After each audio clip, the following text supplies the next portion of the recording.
awa tozali na port Baramoto, c'est-à-dire esika ba chantier na biso tosalaka. Ngai kombo na ngai Papa Giva Bokwanga, nazali secrétaire général ya association ya ba constructeur.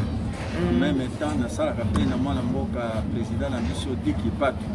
Donc ndenge oyo kokuta biso ezali chantier oyo totongaka ba masuwa. En même temps mpe nazali technicien mpe natongaka masuwa lokola bato nyonso ndenge tozali.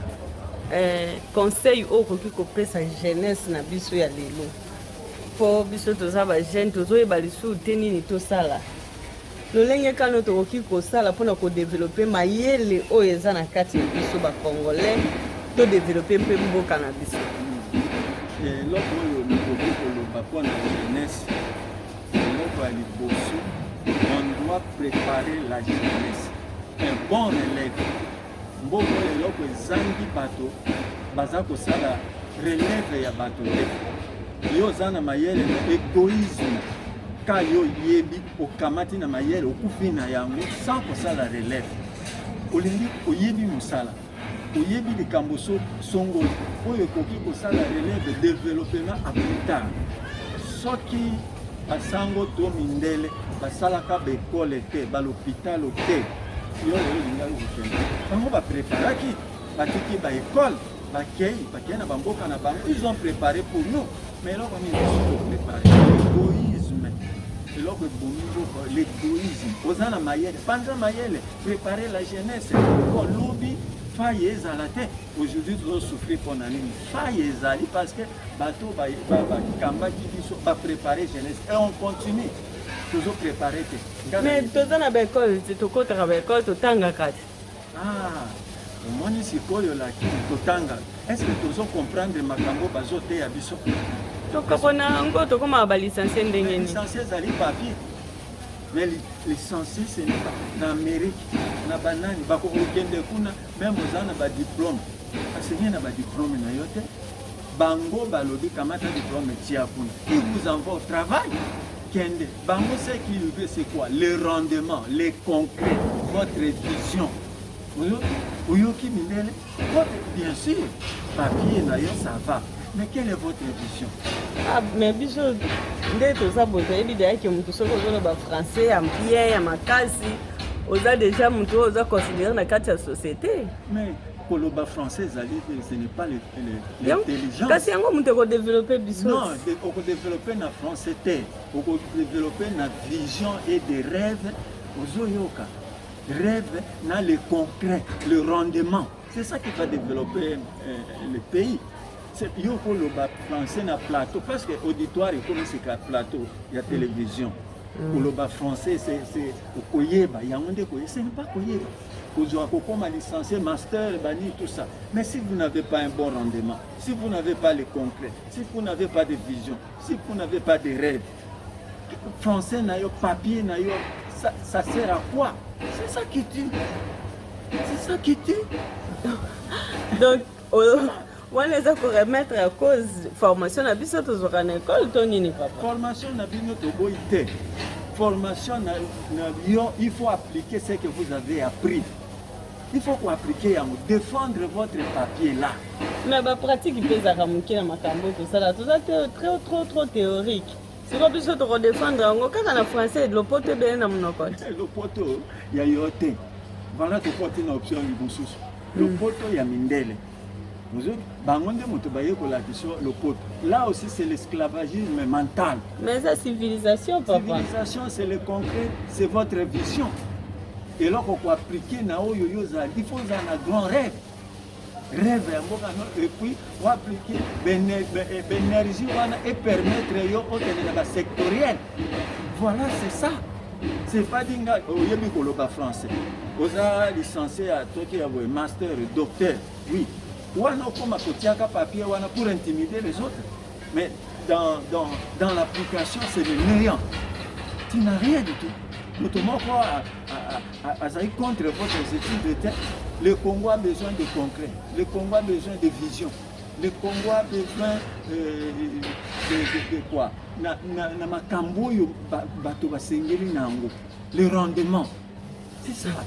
okomona yango ekota yango moni bato bati omoni okokende no mosika pourquoi na bati ba INPP nzela mokuse toza omoni tala awa biso toza koforme ba après ils seront encore de bons techniciens obenga bango baingénieur.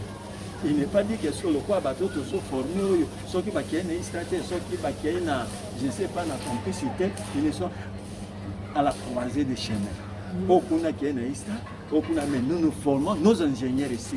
Un ingénieur c'est qui? C'est celui qui maîtrise son travail. Donc bango ceux qui peuvent baser maîtrise ma case ya kosala masuwa ndenge nazomona masuwa oyo ezotambola na mai boye. Maîtrise baza na ngeza po enseigner bango na lingala toni. Tout à fait. Na monoko bango bayebi biso to enseigner bango na nini na français te parce que ba français wana eza ba mot est beaucoup compliqué bango mais pour matière biso to pesa bango na construction na va to ko lobango na lingala po ba assimiler yango malamu mais na kotinda yo na parlement.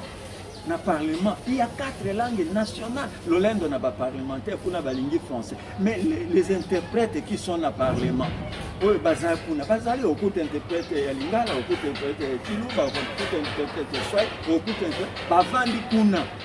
Bazo zina soki yo yebi le cambo français yo lingi valoriser comme no ba français. Français mo kolomoka valoriser lingala kiluba kikongo ainsi de suite. Non plus. Voilà. Il y a 4 langues nationales là-bas qu'on doit parler. Mais pour valoriser yango bolobi ke yango des amayele. Biso to bitete to kopesa bato na biso bana na biso na lingala puisque à Kinshasa c'est généralement yango de moteza kolobani. Pe to koyebisa ba to zana ba vocabulaire na biso ya ba mabende ya. Koyebisa ba mukwabo. Bayebi ke mukwabo ezelo eloko mo serre de côté. Voilà. Et benda boy de l'autre boy. Et ça notre mais parce que yo uti na polytechnique. Parfois yo boye pas ça masua te. Mais moto to former awa na likongo. Ako sala masua ya 500 tonnes. 600 tonnes. La base ya 500 000 tonnes. Yo ya kaka na français na yo titi akotala yo kaka ndenge wa. Mais les cas d'application. J'ai essayé avec la théorie, avec une application. Donc, il y a des gens qui pratique le miracle qui allait pouvoir agir. Voilà, c'est ce que nous faisons ici. Pour français, il y a des gens qui ont cours na lingala. Pour bato ba yeba yango malamu oyo ezali nini cornière ezali loko nini libende moko ezali boye esala boye tozala matière na voilà notre vocabulaire et voilà yo so mona o kona ba maswa minene lokola itebe tosala ça oyo ka marto wana kibota ça c'est vocabulaire na biso okende okuta yango na polytechnique te okuta yango na istate okukuta yango kibota bete mato kibota ayo voilà voilà kibota wana azobeta aza ko redresser ton place sali moi ko ngumbama a redresser yango insubir continuer et yango ezolesa Congo yango ezosate ba congolais ba voyager 90% ils sont de vérifier. En tout cas, papa, nane oyo olobi ebele awa esali biso bien makasi obakisi biso pe boye bien ebele conseil nini okoki kopesa na biso ba jeune tozala trop pratique tolongona théorie tozonga nsima bokani na kopesa bino conseil pratique eleka mingi po tozala na développement makasi po tosimba le concret tozala na ba vision développement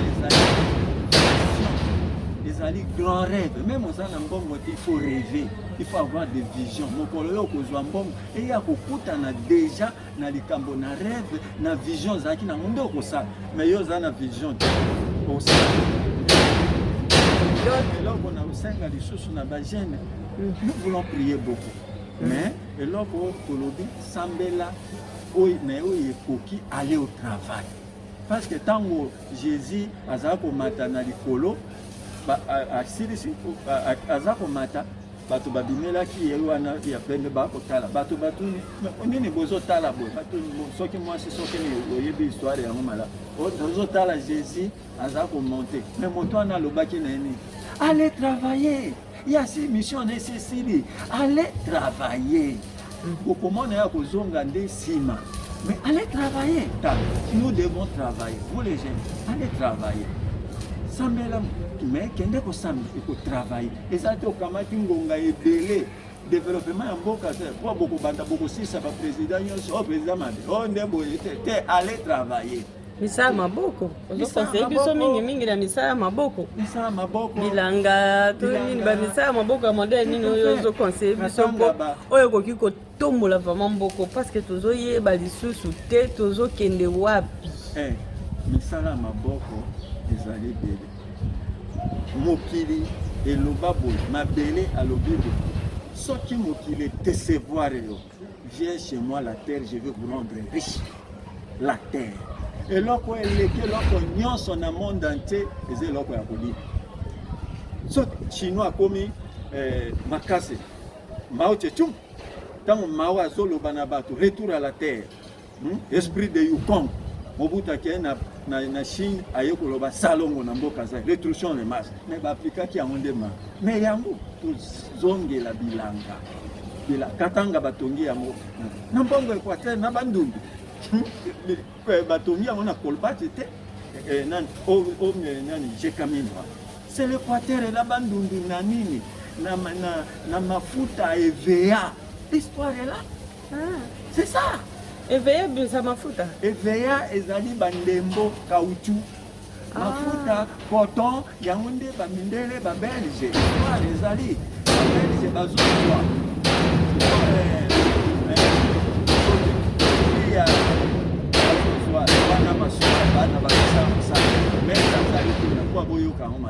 Bazozwa caoutchouc banini mafuta ya première qualité nini coton ezokenda puto batonga Jekamine. Histoire c'est-à-dire katanga ndenge azali wana akodevoir na Equateur na bandundu ngambo ya mbongo grâce na bango nde batongi Jekamine katanga. Donc lelo vraiment la production mondiale ata nationale tozata na mwelo comment compter to produire kana mboka na biso tolanda ndenge mindele ba Belge baaki coloniser biso 50% l'économie ya mboka était basée sur les produits agricoles. 25% c'était minerais et les autres. C'est ça. Ba yebi ba l'équipe biso na mayele ba kozo bunda pa pam. Maintenant mboka ezaki un peu bien. Bato bazaki kolia masangu, bazaki kolia fufu, bazaki kolia mboka, mais tout c'était ça. 50% d'économistes batala, bayebi yango 50%. Ezaki ka basé na agriculture, les produits agricoles. Bato babongisa bilanga malamu, bilanga fonctionner, ba usine kuna n'intérêt à la exode rural ekozate bato bakozonga na mboka bakosa bakipe population na Kinshasa ekodiminuer. Sans cela, l'intérieur ba plantation nyoso ekufa. Bato tout baye toyeka kana Kinshasa. C'est cela. Voilà. Ah papa moi liloba ya suka pona peuple congolais bazolanda yo na ministre. Nasengi na peuple congolais to perdre espoir et tozala c'est-à-dire liboke moko tozala liboke moko et tout ça leloko babengi réparation. Cela veut dire quoi? Président akoya atala ka mabe ya moningo azalaka te apone eloko moko ya malamu moningo asalaki abwako ya mabe oyo mpe akoya ata po awa unanimité na monde entier ezalaka te moto mpe oyo ya malamu à 100% azali te. Donc tokamata côté positif banégativité ya motu tobwaka yango nde soki tosali réparation wana tous les présidents doivent faire des réparations. Président kakoya kokanisa likambo ya réparation c'est pardonner. Vous allez voir le Congo va être debout. Sans cela oya boyo okuna saka lokote okuna saka boyote okuna saka on ira nulle part.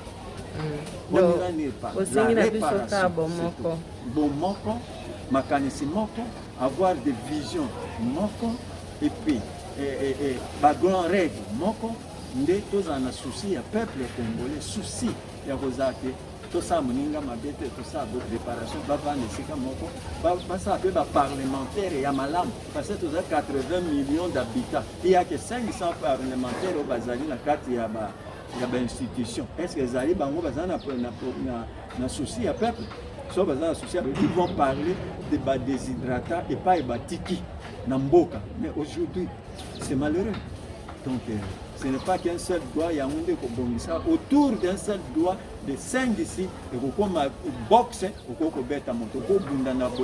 c'est comme ça, c'est poigné. Et tout va aller bien. Voilà.